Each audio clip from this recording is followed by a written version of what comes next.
नमस्कार, मैं हूं डॉक्टर अशोक। मेरे चैनल सेहत संदेश में आप सभी का एक बार फिर से स्वागत है। दोस्तों, हमारे देश में बरसात में या बरसात के तुरंत बाद सितंबर या अक्टूबर के महीने में सांपों के काटने की घटनाएं काफ़ी बढ़ जाती हैं। डब्ल्यूएचओ के एक आंकड़े के अनुसार भारत में हर साल 10 लाख लोगों को सांप काटते हैं। उनमें से 50,000 लोगों की मौत हो जाती है। मैं आज आप सबको इस वीडियो में कुछ ऐसे मंत्र बताऊंगा जिससे यदि जहरीला सांप काट ले फिर भी आपके या आपके सगे संबंधी की ज़िंदगी को बचाया जा सकेगा। और अंत में मैं आप सबसे एक सवाल पूछूंगा। मैं देखना चाहता हूं कि इस सवाल का जवाब कमेंट में सबसे अच्छा और सबसे संतोषजनक कौन व्यक्ति देता है।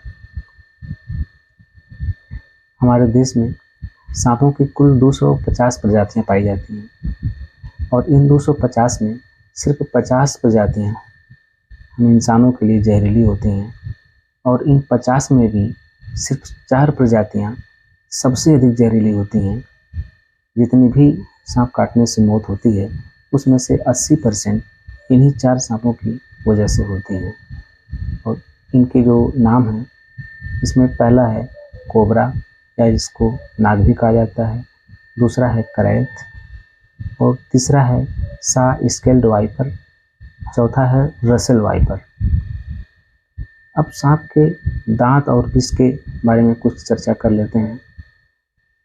सांप के मुंह में तो वैसे 100-200 दांत होते हैं, लेकिन जो जहरीले सांप होते हैं उनके मुंह में ऊपरी जबड़े में 2 बड़े दांत होते हैं और जब वे किसी को काटते हैं तो यही बड़े दांत सबसे पहले शरीर में चुभते हैं और ये दांत अंदर से नली की तरह से खोखले होते हैं, जैसे इंजेक्शन की जो नीडल होती है इसमें जो अंदर नली की तरह होती है और इधर से जब प्रेस किया जाता है तो उसी रास्ते से जो दवा है शरीर में चली जाती है। इसी प्रकार से उनके दांत भी होते हैं और ये दोनों दांत उसके मुंह में 2 विष ग्रंथि होती है उससे जुड़े होते हैं और वह विष ग्रंथि उनकी जो दोनों आँखें होती हैं उसके पीछे और नीचे की तरफ होती हैं। सांप किसी को काटता है, काटने के बाद जब अपना दांत निकालने लगता है उसी समय इस विष ग्रंथि से इस दांत के अंदर जो नली टाइप जो जगह होती है उसी रास्ते से शरीर में चली जाती है। जहरीला सांप काट ले तो कुछ सामान्य लक्षण जो दिखाई देते हैं उसमें जो पहला है, काटने वाली जगह पर अक्सर 2 दांत के निशान दिखाई देते हैं। और जो दूसरा लक्षण है, काटने वाली जगह पर दर्द, जलन, झंझनाहट और सूजन होती है। और जो तीसरा है, मरीज को घबराहट होती है, जी मिचलाता है, उल्टी होती है। और जो चौथा लक्षण है, मरीज की आंखों की पलकें झुक जाती हैं, ऐसा लगता है कि मरीज को नींद आ रही है और उसको धुंधला दिखाई देता है। जो 5वां लक्षण है, मरीज का गला रुक जाता है, बोलने में उसको परेशानी होती है। 6वां लक्षण है, मरीज को सांस लेने में परेशानी होती है, उसको घुटन सी होती है।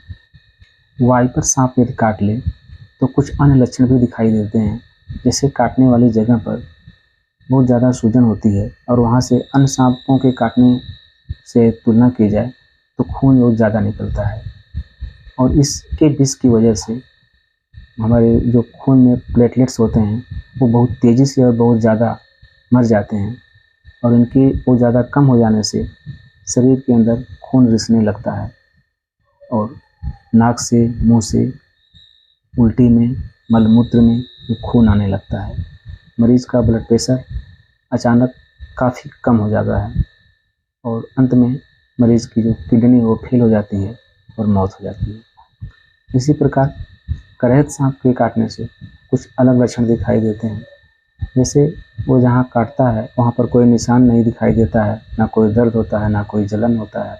अक्सर ये हमारे घरों में आ जाता है और फर्श पर जो लोग सोए रहते हैं अक्सर उनको रात में काट लेता है। तो दर्द नहीं होने की वजह से उसको पता ही नहीं चलता है और सोए रहने के कारण विष जो है तेज़ी से शरीर में फैल जाती है और फिर अंत में उसको बहुत तेज़ पेट दर्द और उल्टी होने लगती है। और रात में जब उसको लोग लेके जाते हैं डॉक्टर के पास, तो किसी को नहीं पता रहता है कि सांप ने काटा है। तो डॉक्टर भी उल्टी और पेट दर्द का जो इलाज करता है, तो धीरे धीरे उसकी सांस रुकने लगती है और अंत में सांस रुकने से ही उसकी मौत हो जाती है। जहरीला सांप के काटने के बाद क्या करना चाहिए? यदि आपके किसी सगे संबंधी को जहरीला सांप काट लिया और वो आप वहाँ पे मौजूद हैं, तो आपको ये सब काम करना चाहिए। यही वो मंत्र हैं जिसको यदि आप अमल में लाएंगे तो अपने साथ साथ अपने सगे संबंधियों की भी ज़िंदगी को आप बचा सकते हैं। इसमें जो पहला मंत्र है, सांप ने जहाँ काटा है पैर में या हाथ में, उससे 5-6 इंच दूर किसी चौड़ी पट्टी से, किसी कपड़े से, चाहे गमछा हो, ओढ़नी हो, या किसी से कसकर बांध देना चाहिए ताकि उसकी जो विष है वो हमारे हार्ट तक, हमारे मस्तिष्क तक जल्दी से न पहुँचे। और जो दूसरा मंत्र है, यदि सांप ने हार्ट के लेवल से नीचे कहीं काटा है तो मरीज को लेटने न दें, उसको कुर्सी पर बैठाएं या उसके पीछे सपोर्ट देकर उसको इस तरह से लेटाएं कि जिस अंग में सांप ने काटा है उस अंग से हार्ट और मस्तिष्क हमेशा ऊपर की तरफ रहे। और जो तीसरा मंत्र है ये है कि मरीज को बिल्कुल भी दौड़ने, भागने या पैदल चलने न दें। और जो चौथा मंत्र है वो ये है कि जिस भी अंग में सांप ने काटा है उस अंग को बिल्कुल भी हिलाना नहीं है। बार बार हिलाने से ब्लड सर्कुलेशन तेज़ होगा और विष जल्दी से शरीर में फैल जाएगी। तो कोई बड़ा व्यक्ति है तो उसको आप मना कर सकते हैं। यदि कोई छोटा बच्चा है मान लीजिए, तो उसमें उसके मान लीजिए हाथ में काट लिया तो उसके कोहनी पर कोई ईंट या कोई लकड़ी लगा के आप बांध सकते हैं ताकि वो हिले नहीं। और जो पांचवा मंत्र है वो ये है कि मरीज़ को जल्दी से जल्दी अस्पताल पहुंचाएं और उसी पोजीशन में पहुंचाएं। मरीज़ को उठाकर गाड़ी में रखें और इस तरह से उसको बैठाएं या लिटाएं कि उसका हार्ट और उसका मस्तिष्क जिस अंग में सांप ने काटा है उससे ऊपर रहे। और जो छठवां मंत्र है वो ये है कि जिसको सांप ने काटा है उसको नीम की पत्ती या लाल मिर्च खिलाकर जांच करने के चक्कर में न पड़ें। मरीज़ घबराहट में कुछ भी बता सकता है, खट्टी मीठी कड़वी कुछ भी बता सकता है। सांप के काटने से और नीम के पत्ती के स्वाद में से कोई संबंध नहीं है। ये कोई वैज्ञानिक तथ्य नहीं है, ये सिर्फ मिथक है। और जो सातवां मंत्र है वो ये है कि मरीज़ को किसी भी धार्मिक स्थल, किसी मंदिर मस्जिद, किसी बाबा के यहाँ, किसी झाड़ फूँक वाले के यहाँ कभी भी न ले जाएं। उसको जल्दी से जल्दी अस्पताल पहुँचाएं। जितना जल्दी आप उसको अस्पताल पहुँचाएंगे उसके बचने की संभावना उतनी ज़्यादा हो जाएगी। और जो आठवां मंत्र है, सांप ने जहाँ काटा है वहाँ चीरा लगाकर ब्लड निकालने की या चूसने की, खींचने की चक्कर में न पड़ें। इससे कोई फ़ायदा नहीं होता है। आप भी सोच सकते हैं कि किसी को मांस में इंजेक्शन लगा दिया जाए और वहाँ चीरा लगा के उसको निकाला जाए, क्या वो निकलेगा? कभी नहीं निकलेगा। इसलिए ये सब करने के चक्कर में न पड़ें। और जो 9वां मंत्र है, मरीज़ को कम से कम 12 घंटे तक बैठने वाले पोजीशन में रखें या इस तरह से रखें कि उसका हार्ट और उसका सिर ऊपर रहे, परंतु उसको सोने न दें। इसके इलाज के लिए सांप को मारकर अस्पताल ले जाने या उसका फ़ोटो खींचने या उसकी प्रजाति पहचानने के चक्कर में न पड़ें। इस सब में फालतू में देर होती है। जल्दी से जल्दी अस्पताल पहुंचना चाहिए। इससे इलाज में कोई फ़र्क नहीं पड़ता है। मैं थोड़ा यह क्लियर कर देना चाहता हूँ कि कैसे लोगों को तंत्र मंत्र पर, झाड़ फूँक पर, किसी धार्मिक स्थल पर ले जाने से कैसे लोगों को विश्वास हो जाता है। तो यदि 100 लोगों को सांप काटा है तो उसमें से 60 लोगों को ऐसे सांप काटते हैं जिनके अंदर विष नहीं होती है। सिर्फ 40 लोगों को ऐसे सांप काटते हैं जिनके अंदर विष होती है और 40 में से भी 10 लोग ऐसे होते हैं जिनको जहरीला सांप तो काटा है लेकिन उसने विष अंदर नहीं डाला है। तो कुल मिलाकर 100 में 70 मरीज ऐसे हो गए कि जिनको सांप तो काटा है लेकिन उनके अंदर विष नहीं पहुंची है। तो ऐसे लोग जब किसी तंत्र मंत्र वाले के यहाँ जाते हैं, किसी बाबा के यहाँ जाते हैं, किसी धार्मिक स्थल पर जाते हैं, तो उनके अंदर तो विष है नहीं, वो तो आराम से बच जाते हैं। तो उनको जो है इस पर यकीन हो जाता है कि वहाँ पर जाने से मैं बच गया। परंतु जो 100 में 30 मरीज होते हैं जिनको जहरीला सांप ने काटा है और विष भी अंदर डाल दिया है, यदि ऐसे मरीज ऐसी जगहों पर जाएंगे तंत्र मंत्र वाले के यहाँ, झाड़ फूंक वाले के यहाँ, तो उनकी मौत निश्चित है। इसलिए किसको जहरीला सांप काटा है, किसको काटते समय अंदर जहर डाल दिया है, किसको नहीं डाला है, ये तो कोई जान नहीं पाएगा। इसलिए हर मरीज को अस्पताल ही लेकर जाएं। अब आइए देखते हैं कि यदि सांप ने किसी को काट लिया तो उसका इलाज कैसे होता है।